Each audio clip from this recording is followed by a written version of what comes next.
semuanya, Assalamualaikum warahmatullahi wabarakatuh. Saya Nur Ainia dari Pendidikan Biologi FKIP Universitas Jember. Saya di sini bersama dengan kalian belajar materi biologi. Nah, materi apa yang akan kita pelajari? Kita belajar materi kelas 11 SMA, yaitu tentang sistem pencernaan. Mari kita bahas secara umum apa sih itu sistem pencernaan. Untuk lebih lanjutnya, silakan simak video berikut ini. Baiklah, sebelum kita menuju ke materi, kita harus mengetahui terlebih dahulu pentingnya kita belajar sistem pencernaan. Nah, semua makanan yang kita makan sehari-hari nantinya akan diproses di dalam tubuh, dan sari-sari makanan akan diambil kemudian dijadikan energi agar kita dapat beraktivitas sehari-hari. Oleh karena itu, alangkah baiknya jika kita memperhatikan pola makan, asupan makanan, kemudian kebersihan makanan dan juga kandungan gizi di dalam makanan. Karena itu berpengaruh terhadap apa yang akan diserap oleh tubuh kita. Sistem pencernaan pada manusia itu terdiri atas dua bagian. Yang pertama ada saluran pencernaan. Kemudian yang kedua yaitu kelenjar pencernaan. Nah, pada saluran pencernaan ini terdiri atas organ-organ pencernaan, mulai dari mulut, esofagus, lambung, usus, rektum, dan anus. Kemudian, untuk kelenjar pencernaan ini berfungsi untuk mengeluarkan atau mensekresikan cairan seperti enzim yang membantu dalam proses pencernaan. Nah, proses pencernaan makanan terdiri atas dua macam. Yang pertama yaitu makanan diproses secara fisik atau mekanik, dan yang kedua makanan diproses secara kimiawi. Apa sih diproses secara fisik dan kimiawi? Nah, makanan diproses secara fisik yaitu mengubah makanan dari yang berukuran besar hingga ke ukuran yang lebih kecil dengan proses mekanik. Kemudian, jika pencernaan makanan dilakukan secara kimiawi, yaitu mengubah makanan atau mencerna makanan dengan bantuan enzim pencernaan. Nah, selanjutnya kita akan belajar tentang bagaimana makanan melalui saluran pencernaan. Makanan akan melalui mulut terlebih dahulu. Nah, mulut ini adalah organ yang pertama kali dilewati oleh makanan. Di dalam mulut, makanan ini dicerna. Kemudian, setelah di dalam mulut, makanan akan menuju ke esofagus. Kemudian, setelah menuju ke esofagus akan disalurkan ke lambung.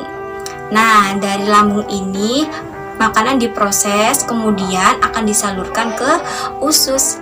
Yang pertama, disalurkan ke usus halus, kemudian ke usus besar.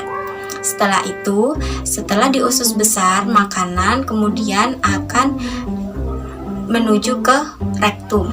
Nah, di dalam rektum ini, makanan disimpan sementara, kemudian dikeluarkan melalui anus. Nah, sekarang kita membahas satu persatu organ dari sistem pencernaan. Yang pertama, kita akan membahas tentang mulut. Coba lihat pada gambar. Di mulut terdapat gigi, lidah, dan air ludah. Nah, gigi ini membantu proses pencernaan secara mekanik atau fisik. Karena dengan fisik yaitu makanan dipecah-pecah menjadi bentuk yang lebih kecil. Kemudian ada lidah. Lidah ini berfungsi untuk mengecap rasa. Nah, yang membantu lidah mengecap rasa itu adalah papila. Apa sih itu papila?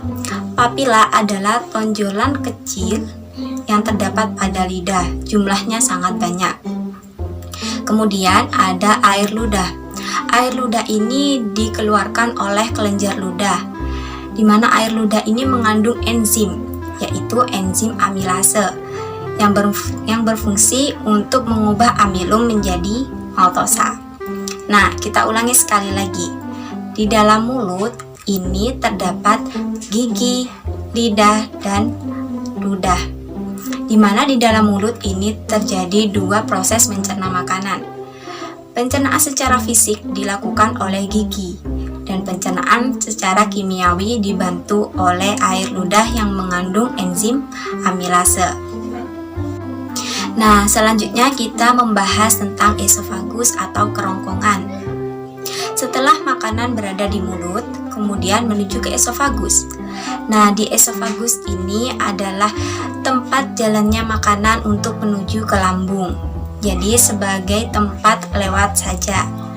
Nah, di dalam esofagus ini terdapat faring. Faring ini adalah rongga. Nah, di dalam faring ini terdapat katup yang disebut dengan epiglotis yang memisahkan antara saluran pernafasan dengan saluran pencernaan. Nah, pasti semuanya sudah pernah yang namanya tersedak. Ketika kita makan kemudian tersedak, berarti di sana epiglotis tidak tertutup. Karena apa? Jika kita makan, epiglotis akan menutup sehingga tidak masuk makanannya ke dalam sistem pernafasan. Jika kalian makan sambil berbicara, otomatis sambil bernafas. Kemudian epiglotis akan terbuka dan disitulah makanan dapat masuk ke sistem pernafasan sehingga menyebabkan kita tersedak atau terbatuk. Nah, setelah makanan dicerna melalui mulut, kemudian menuju ke esofagus, sekarang makanan akan diolah di lambung. Nah, lambung ini terdapat dua proses mencerna makanan. Yang pertama yaitu proses mekanik dan proses kimiawi. Nah, lambung ini berbentuk seperti kacang, tapi ukurannya besar. Nah, lambung ini memiliki dinding yang kuat karena di sana terdapat 3 lapisan dari lambung. Nah, secara mekanik atau fisik, dinding lambung ini melakukan gerakan yang namanya peristaltik. Nah, gerakan peristaltik ini gerakan meremas-remas oleh dinding lambung untuk memutar makanan di dalam lambung, untuk mencerna makanan di dalam lambung. Kemudian, pencernaan secara kimiawi yaitu dilakukan oleh enzim. Oleh enzim apa saja? Yang pertama yaitu ada enzim HCl atau asam klorida. Kemudian ada enzim pepsin dan juga enzim renin.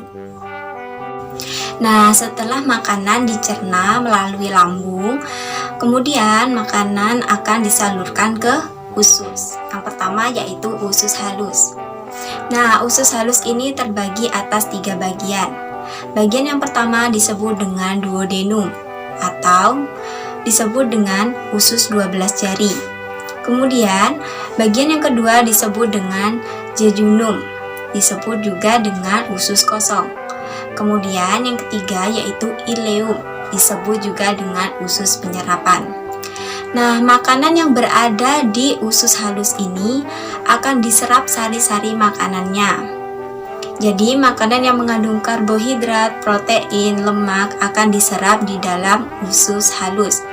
Karena usus halus ini tersusun atas sel-sel yang memiliki villi atau benang-benang halus yang berfungsi untuk proses penyerapan di dalam usus halus.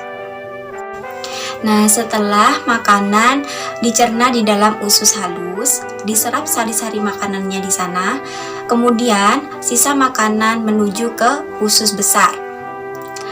Nah, setelah menuju ke usus besar, makanan disimpan ke rektum dan menuju ke anus. Nah, mari kita bahas ketiga organ ini, usus besar, rektum, dan anus.